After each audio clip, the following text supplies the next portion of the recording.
A to Z of cars में आप सभी का स्वागत है। ये वीडियो श्रृंखला मैं शुरू कर रहा हूँ जिसमें मैं बेसिक ऑटोमोबाइल टेक्नोलॉजी के बारे में बात करूँगा और बहुत ही आसान शब्दों में, ताकि हर व्यक्ति ऑटोमोबाइल टेक्नोलॉजी को सही से समझ सके। और चाहे आप सेल्स में हो, चाहे आप सर्विस में हो, चाहे आप गाड़ी खरीदने की सोच रहे हैं या आप गाड़ी के मालिक हैं, आप सभी के लिए ये वीडियो बहुत फ़ायदेमंद रहेगा। क्योंकि अगर आपने गाड़ी खरीदी भी है तो आपको गाड़ी के बारे में बेसिक नॉलेज का होना बहुत ज़रूरी है।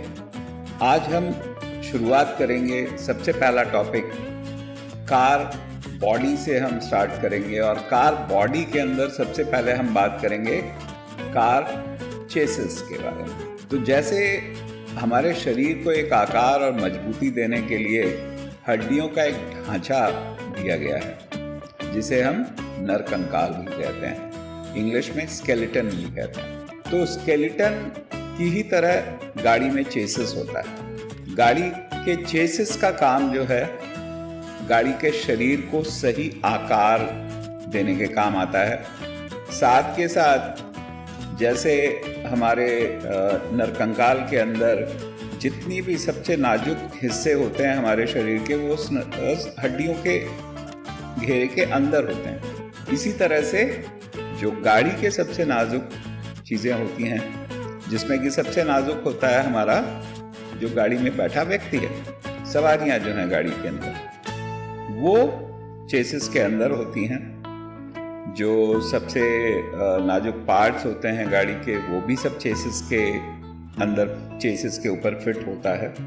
तो सबसे पहला जो चेसिस का प्रकार है जो कि आम इस्तेमाल में आता है, जो कार होती हैं, जो पैसेंजर कार्स होती हैं, वो सभी मोनोकॉक बॉडी फ्रेम के ऊपर बनी होती हैं। मोनोकॉक एक फ्रेंच शब्द है और इसके मायने हैं सिंगल शेल, अर्थात ये ढांचा है जिसके अंदर ही कार के पार्ट्स फिट होते हैं। जैसे हमारी पसलियों के पीछे हमारे सबसे महत्वपूर्ण अंग फिट होते हैं, इसको यूनी बॉडी डिजाइन भी कहा जाता है। इस तरह की बॉडी के कुछ फायदे होते हैं। पहला फायदा यह है कि एक तो इस तरह की बॉडी का वजन कम होता है। और जैसा आप सभी जानते हैं, हर कार मेकर गाड़ी को हल्का रखना चाह रहा है, जिससे कि माइलेज अच्छा मिले और पोल्यूशन कम हो। इसके साथ साथ ये सुरक्षित भी ज़्यादा होता है। क्यों? क्योंकि जब भी कोई इम्पैक्ट होता है तो ये इम्पैक्ट पूरे बॉडी में ट्रांसफ़र हो जाता है, जिससे अंदर बैठे हुए लोगों के ऊपर उस इम्पैक्ट का असर कम होता है। तीसरा जो सबसे बड़ा फायदा है, इसका जो सेंटर ऑफ ग्रेविटी है या गुरुत्वाकर्षण का जो केंद्र होता है, वो नीचा होता है। ये एक बहुत बड़े फायदे की चीज़ है जो कि मोनोकॉक बॉडी फ्रेम में आपको मिलती है। लेकिन जहाँ भी कुछ, जैसे कहते हैं ना, हर सिक्के के दो पहलू होते हैं, तो कुछ फायदे हैं तो कुछ कमियां भी हो सकती हैं कुछ। तो इसमें पहली चीज़ तो इसमें किसी भी तरह का बदलाव करना बहुत मुश्किल होता है, क्योंकि बॉडी को काटना पीटना, वो सब पूरा जो फ्रेम है उसमें चेंजेस करने पड़ते हैं। जो दूसरा एक कमी है इसके अंदर कि ये ऑफ रोडिंग के लिए उपयुक्त नहीं।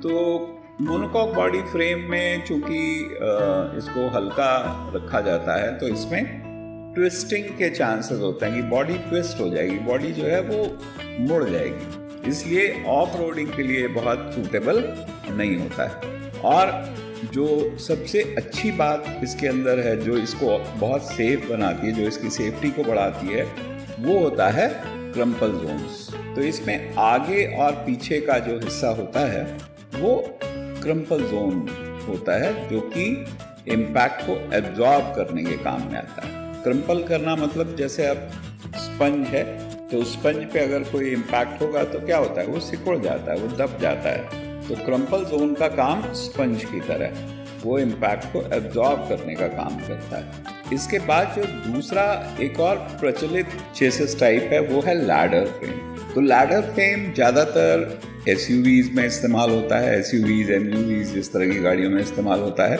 और जैसा कि इसका नाम बता रहा है, लैडर, लैडर का मतलब सीढ़ी। तो इसमें दो लंबी बीम्स होती हैं और दोनों बीम के बीच में छोटे छोटे रॉड्स लगा के उसको जोड़ा जाता है। तो ये देखने में सीढ़ी की तरह काफ़ी कुछ लगती है।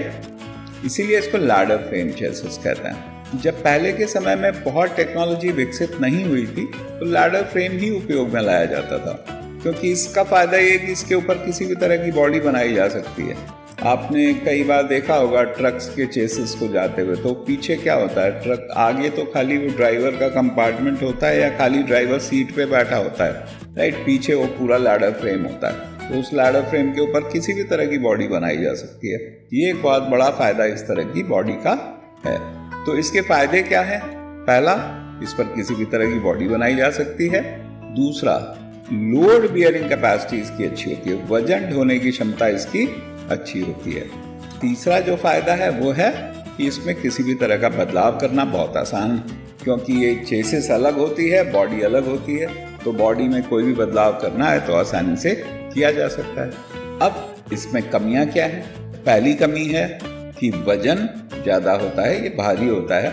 और दूसरा, रोल ओवर इसमें ज़्यादा होता है, क्योंकि पूरे लैडर फ्रेम के ऊपर बॉडी रखी जाती है, तो उसका जो सेंटर ऑफ ग्रेविटी है वो थोड़ा हाई होता है। अब बढ़ते हैं हम अपने तीसरे तरह के चेसिस के ऊपर, बैकबोन टाइप ऑफ चेसिस।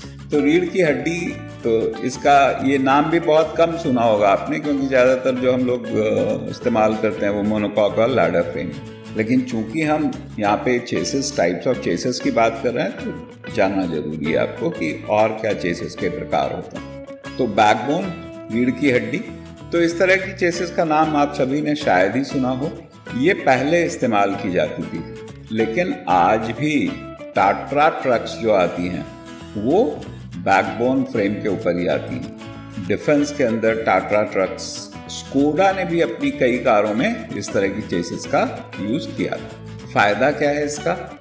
इसका फायदा ये कि इसके अंदर जो एक्सल है ना, वो एक्सल सेफ रहता है, क्योंकि एक्सल जो बीच में आपको पूरा बड़ा सा वो लोहे का दिख रहा है, उसके अंदर से जा रहा होता है, तो एक्सल जो है एकदम सेफ रहता है। ऑफ रोडिंग के मामले में इसमें जो एक पहिया ऊपर चला गया, दूसरा नीचे आ गया, तो जो मुड़ने की संभावना रहती है चेसिस की, यहाँ पे चूंकि बीच में एक ही रीढ़ की हड्डी है, तो इसलिए यहाँ पे मुड़ने तोड़ने का कोई अंदेशा नहीं रह जाता। तो ये ऑफ रोडिंग के लिए बहुत बढ़िया चेसिस टाइप है। तो एक्चुअली जो टाटा ट्रक्स थी वो सब वो मेनली बनाई इसीलिए गई थी, ऑल टेरेन टाइप गाड़ियाँ थी वो। तो कमियां ये हैं कि पहली चीज़ तो चूंकि एक्सल उसके अंदर होता है, तो एक्सल में अगर कोई खराबी आ जाए तो उसको रिपेयर करना बड़ा मुश्किल हो जाता है, और ये कॉस्टली भी पड़ती है इस तरह की चेसिस, इसीलिए ये बहुत ज़्यादा इस्तेमाल में नहीं आती है। अब चौथा जो प्रकार है चेसिस का वो है ट्यूबुलर। ये अक्सर आपने ऑल टेरेन व्हीकल टाइप की गाड़ियाँ होती हैं या कॉम्पिटिशन्स में कॉलेज के स्टूडेंट्स इस तरह की गाड़ियाँ बना के ले जाते हैं। ट्यूबुलर चेसिस में रेसिंग कारों में इस्तेमाल होता है। अब हालांकि उसके ऊपर पैनल वैनल लगने लग गए हैं, बट अंदर का फ्रेम जो है वो ट्यूबुलर ही होता है, तो इसलिए मजबूत बहुत रहता है।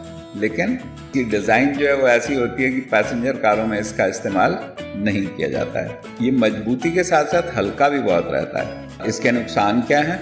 तो पहली चीज़, एक तो इसको बनाना बड़ा ट्रबलसम काम होता है, मास प्रोडक्शन इसका प्रैक्टिकल नहीं है। तो ये एक आध गाड़ी बनाना तो ठीक है, लेकिन इसको अगर आप चाहें कि आप बल्क में प्रोड्यूस करना चाहें इस तरह की गाड़ी को, तो वो चीज़ पॉसिबल नहीं होती है। तो ये थी हमारी चेसिस के 4 प्रकार। अब अगले वीडियो में हम बात करेंगे जैसे मानव कंकाल पर मांस, मांसपेशियां और खाल हमारे शरीर को एक खूबसूरत आकार देती हैं, इसी तरह कार के चेसिस पर एक खूबसूरत आकार दिया जाता है और कारें उसी आकार के हिसाब से जानी जाती हैं। तो अगले वीडियो में हम उनके आकार को समझेंगे। तब तक के लिए हैप्पी लर्निंग।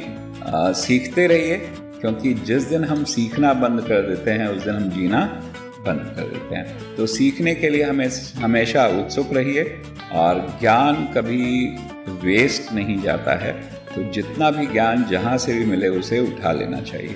तो मिलते हैं अगले वीडियो में, और अगर आपको ये वीडियो अच्छा लगा तो प्लीज़ लाइक, शेयर और सब्सक्राइब जरूर करिएगा, और बेल नोटिफिकेशन जरूर प्रेस कर दीजिएगा, ताकि अगला वीडियो जैसे ही आए तो आपको तुरंत नोटिफिकेशन मिल जाए।